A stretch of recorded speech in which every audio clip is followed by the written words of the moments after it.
Deep in the jungles of Central America, a stone pyramid breaks through the canopy, a silent mountain against a green sea.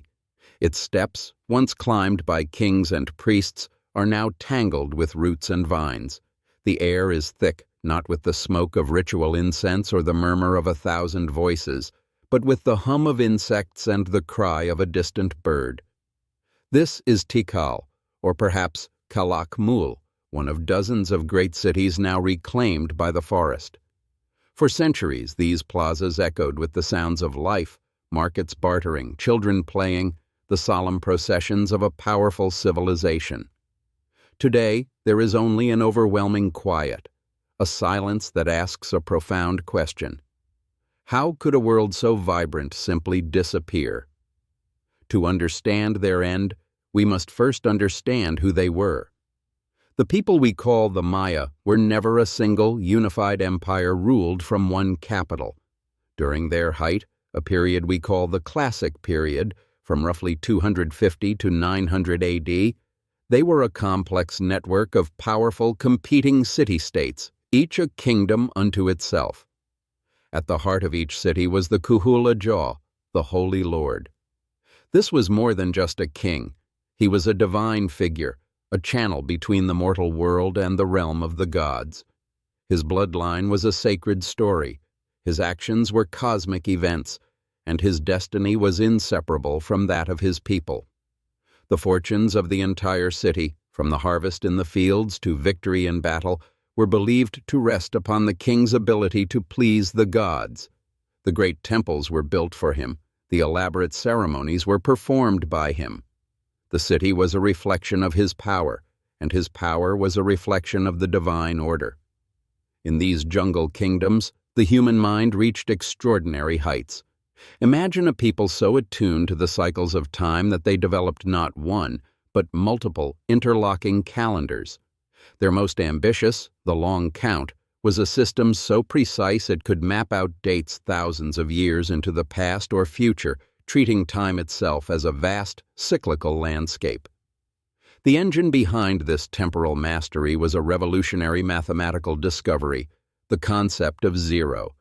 Independently conceived, this powerful idea allowed them to calculate with staggering numbers and make precise astronomical observations.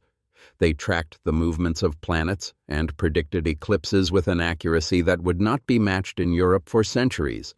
And they wrote it all down. Using one of the most sophisticated writing systems ever developed in the ancient Americas, a complex script of hieroglyphs, they recorded their history.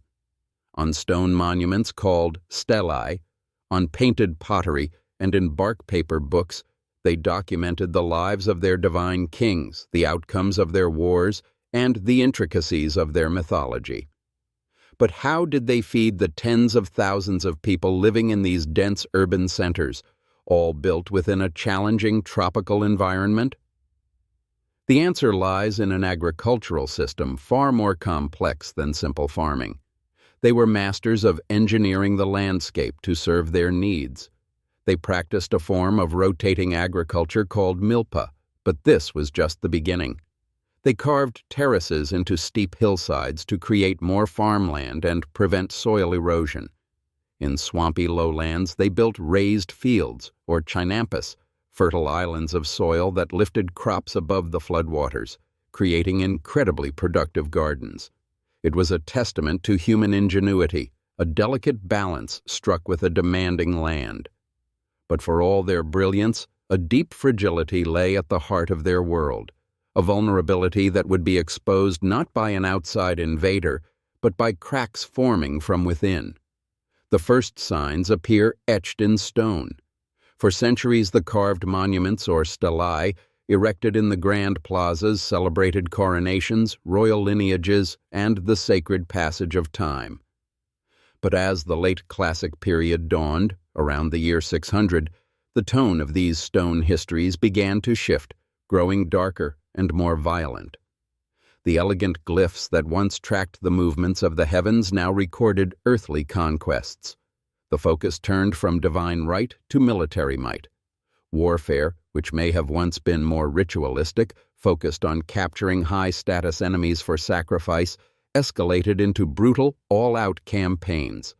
Inscriptions began to boast of the burning of rival cities, the annihilation of royal dynasties, and the subjugation of entire populations. The delicate balance of power between the city-states was shattering into a landscape of endemic or widespread conflict. At the same time, the very success of the Maya civilization was putting immense pressure on the land that sustained it. Building these magnificent cities and feeding their dense populations came at a steep environmental price. The Maya were masters of construction, and their iconic temples and palaces were coated in a brilliant lime plaster, which required a specific and costly process to create. To produce this plaster, they had to heat limestone to incredibly high temperatures in massive pits. This chemical reaction, called calcination, demanded an enormous amount of fuel. The only fuel available was wood, harvested from the surrounding tropical forests. The scale of this operation is difficult to overstate. It was an industry that powered their entire architectural vision. The cost was staggering. It's estimated that for every square meter of finished plaster, the Maya needed to burn nearly 20 large trees. When you multiply that by the thousands of temples, pyramids, and elite homes in a city like Tikal or Calakmul, you begin to see the problem. Over centuries, this led to massive deforestation, stripping the landscape of its natural cover and fundamentally altering the local ecosystem. For decades, scholars debated the reasons for the collapse, looking at warfare and environmental damage as separate pieces of a puzzle. But the key that unlocked the mystery wasn't found in a ruined temple, but deep within the earth itself. Scientists began to explore a new kind of historical archive, one written not by scribes, but by nature. This field, known as paleoclimatology, allows us to reconstruct past climates with incredible precision. By drilling long cores of sediment from the bottom of lakes, or by analyzing the chemical composition of stalagmites, those rock formations that grow slowly from the floors of caves, researchers can read the history of rainfall year by year, going back thousands of years. And what these natural records revealed was the final devastating blow. They showed that beginning around the year 800, right at the peak of the escalating warfare and environmental stress, the Maya region was struck by a series of severe, prolonged droughts. These weren't just dry spells, they were mega-droughts, some lasting for decades, a climate catastrophe on a scale not seen for over 1,000 years. With this discovery, the separate threads of the mystery wove together into a single terrifying narrative. The collapse wasn't caused by one thing, it was a cascade failure. It was a perfect storm where multiple, interconnected systems broke down at once, each failure making the others worse. Imagine it. Intensifying warfare made it dangerous for farmers to travel to their fields, disrupting food production. The widespread deforestation from building cities and making plaster likely made the droughts even more severe, as forests helped to recycle moisture and maintain regional rainfall. The severe droughts then caused widespread crop failures, leading to famine and disease. This, in turn, fueled even more desperate wars over what few resources remained, creating a fatal feedback loop from which there was no escape. The key insight here is that this wasn't one single disaster. It was a cascade failure. Think of it like a series of dominoes, each one knocking over the next. The system that had brought the Maya such success, their intensive agriculture, their powerful kings, their complex trade networks, became their greatest vulnerability. Each element depended on the others. When the rains failed, the crops failed. When the crops failed, the kings couldn't feed their people or their armies, and their divine authority crumbled. When authority crumbled, warfare intensified over scarce resources, disrupting trade and making farming even more dangerous. The entire structure began to unravel, not from one blow, but from 1,000 interconnected pressures. Now let's step away from the grand view and imagine this on a human scale. Picture yourself as a farmer near the great city of Tikal. For generations, your family has tilled this land. But now, the soil is exhausted, and the reservoirs, The great life-giving pools are nothing but cracked mud. The corn, the sacred crop that is the very stuff of life, withers on the stalk. Your family is starving. Yet the king, isolated in his stone palace, still demands tribute, food and labor to build another temple or to fund another war against a rival city. You pray to the gods, but the sky remains a merciless, empty blue. What do? Do you stay and starve, clinging to a broken promise? Or do you take your family and walk away, into the jungle, in search of a new beginning? This is the heart of the story. For millions, the answer was to walk away. And this brings us to the most profound misconception about the Maya. They never vanished. The idea of a mysterious, lost civilization is a romantic myth. What disappeared was not a people, but a political system, concentrated in the southern lowlands. The collapse was a regional event, not an extinction. While cities like Tikal and Calakmul emptied out, Maya culture was already shifting and adapting. People migrated, moving north into the Yucatan Peninsula, where new cities like Chichen Itza and Uxmal would rise to prominence. They carried their language, their knowledge, and their traditions with them. This wasn't an ending, it was a transformation. It's a powerful story of resilience.